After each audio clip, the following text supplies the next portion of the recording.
बड़ों को प्रणाम, छोटों को स्नेह और आशीष। मैं हूँ राजेश त्रिपाठी। स्वागत है आपका मेरे चैनल धर्म दर्पण में। धर्म दर्पण में हम लोग विविध प्रकार के कथा प्रसंग सुनाते हैं आपको।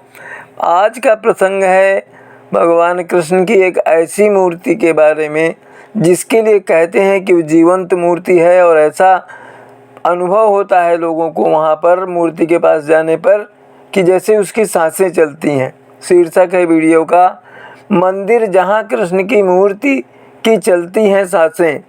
हमारा देश धर्म प्रधान देश है। यहाँ ऐसे भी मंदिर हैं जिनके रहस्य सबको चौंकाते हैं। इस वीडियो में हम कृष्ण के ऐसे मंदिर के बारे में बताने जा रहे हैं जहाँ के बारे में कहते हैं कि इस मूर्ति में प्राण है, उनकी सांसें चलती हैं। यह मंदिर राजस्थान के जयपुर शहर में है। इसका नाम है गोपीनाथ मंदिर। कहते हैं कि गोपीनाथ मंदिर में कृष्ण की कलाई में बंधी घड़ी भी हाथ की नाड़ी के स्पंदन या कंपन से चलती है। घड़ी जब तक कलाई में रहती है तब तक चलती रहती है। कलाई से खोलते ही घड़ी बंद हो जाती है। आज तक कोई इसका रहस्य नहीं समझ पाया। सभी का मानना है कि कृष्ण की इस मूर्ति में प्राण है, उसी के चलते कलाई में बंधी घड़ी जो है चलती है। लोग मानते हैं कि इस मंदिर में साक्षात कृष्ण रहते हैं। इस मंदिर में श्री कृष्ण घड़ी पहनते हैं। श्री कृष्ण के बाएं हाथ में घड़ी बंधी रहती है। कलाई पर मौजूद घड़ी श्री कृष्ण की मूर्ति में प्राण होने का सबूत मानी जाती है। ऐसा माना जाता है कि यहाँ के गोपीनाथ मंदिर की मूर्ति स्वयंभू है, अर्थात स्वयं प्रकट हुई है। यही वजह है कि इस मंदिर पर लोगों की बड़ी आस्था है। इस मंदिर की एक अनोखी बात यह भी है कि यहाँ भक्त प्रभु से जो भी याचना करते हैं, जो भी मांगना होता है प्रभु से, उनको वह अपनी इच्छा स्टाम्प पेपर पर लिख कर देते हैं। माना जाता है कि श्री कृष्ण के हाथों में घड़ी पहले नहीं हुआ करती थी। एक अंग्रेज ने मूर्ति में प्राण है या नहीं यह देखने के लिए घड़ी पहनाई थी। एक बार एक अंग्रेज भारत आया था जिसने इस मंदिर के बारे में सुना। उसने जब श्री कृष्ण की मूर्ति में प्राण की बात सुनी तो एक तरकीब लगाई। वह दोबारा अपने देश लौटा और वहाँ से एक घड़ी लेकर आया। घड़ी की खासियत यह थी कि वह सिर्फ व्यक्ति की पल्स अर्थात नाड़ी के कंपन से, स्पंदन से चलती थी। अगर कोई इंसान जिंदा है तो ही वो घड़ी चलेगी और सही समय बताएगी। अंग्रेज ने उस घड़ी को श्री कृष्ण की कलाई पर बांध दिया। इसके बाद वह घड़ी सही समय दिखाते हुए चल पड़ी। ये देख न सिर्फ अंग्रेज बल्कि वहाँ उपस्थित सभी भक्त जो हैं वो हैरान हो गए।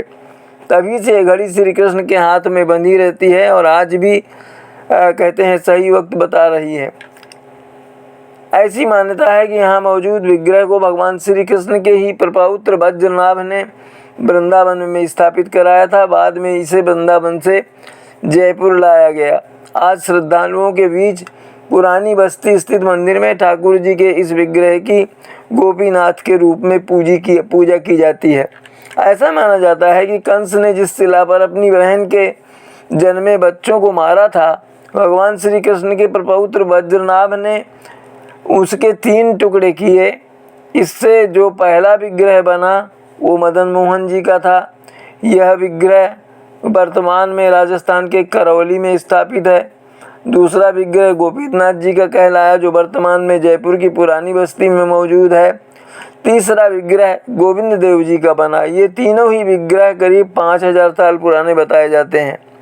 ऐसा भी सुना जाता है कि गोपीनाथ जी की प्रतिमा जमुना किनारे बंसी घाट पर मिली थी।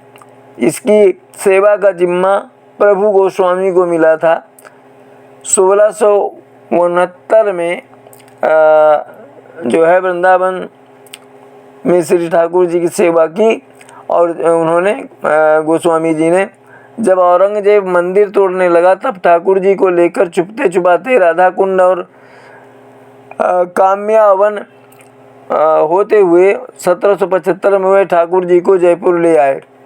गोपीनाथ जी पहले जोरावर सिंह गेट स्थित नेशनल आयुर्वेद कॉलेज के स्थान पर 17 साल तक विराजे और 1792 में उन्हें पुरानी बस्ती स्थित इमारत में लाया गया जहां वे वर्तमान में हैं।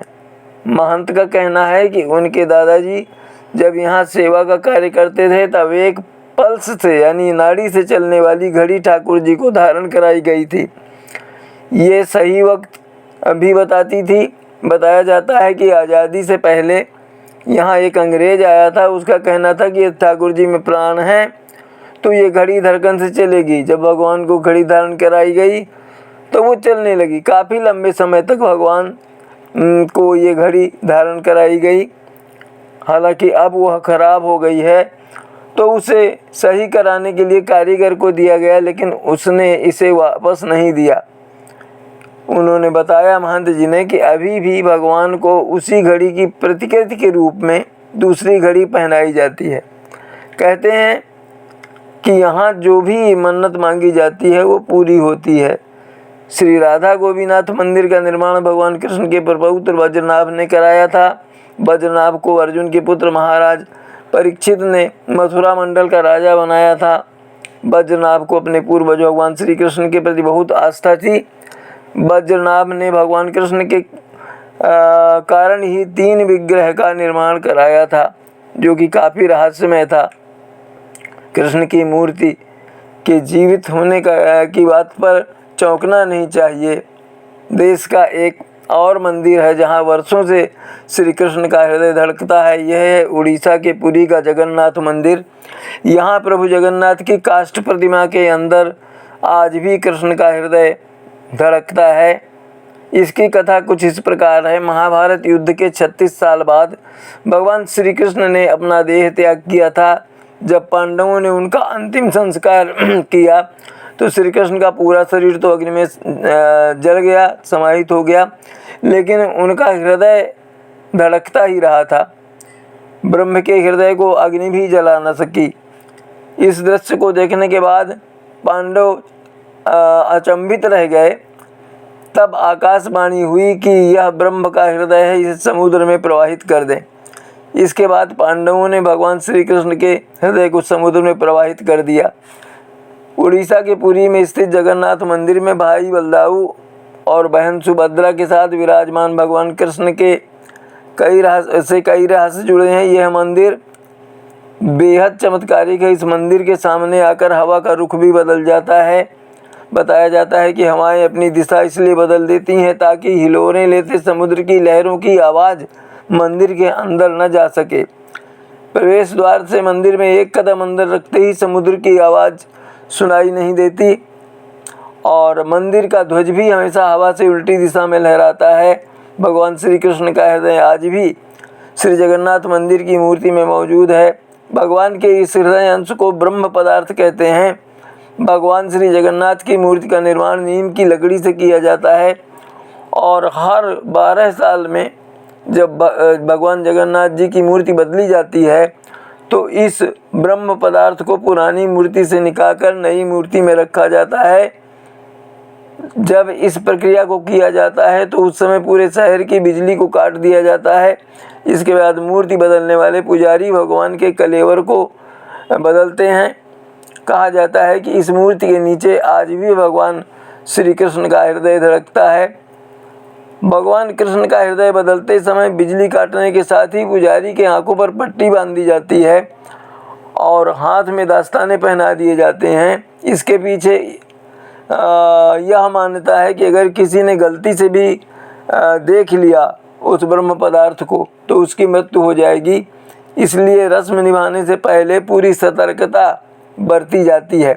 मूर्ति बदलने वाले पुजारी कहते हैं कि जब भी यह प्रक्रिया की जाती है उस समय ऐसा एहसास होता है जैसे कलेवर के अंदर खरगोश फुदक रहा हो। शरीर को त्यागने के साथ सभी लोगों की हृदय गति भी शांत हो जाती है। लेकिन यह अपने में अनोखा रहस्य कि भगवान श्री कृष्ण ने शरीर तो त्याग दिया लेकिन उनका हृदय आज भी धड़क रहा है। सुनने में यह अटपटा लग सकता है, लेकिन पुजारी से दी गई जानकारी और कुछ घटनाएं जो हैं वो आप भी इस सत्य के आगे नतमस्तक हो सकते हैं। तो ये तो थी कृष्ण के सांस मूर्ति के सांसें लेने की कथा। इसी तरह के अद्भुत धार्मिक प्रसंग या किसी राम कथा को या अन्य किसी प्रसंग को लेकर हम अगले वीडियो में आपसे मिलेंगे। तब तक के लिए प्रणाम, नमस्कार। आप सब परिवार स्वस्थ स्वच्छ सुरक्षित और सानंद रहें, स्वस्थ सुरक्षित और सानंद रहें, यही हमारी कामना और प्रभु से प्रार्थना है। आज यहीं तक, मिलते हैं अगले वीडियो में, तब तक के लिए नमस्कार, प्रणाम।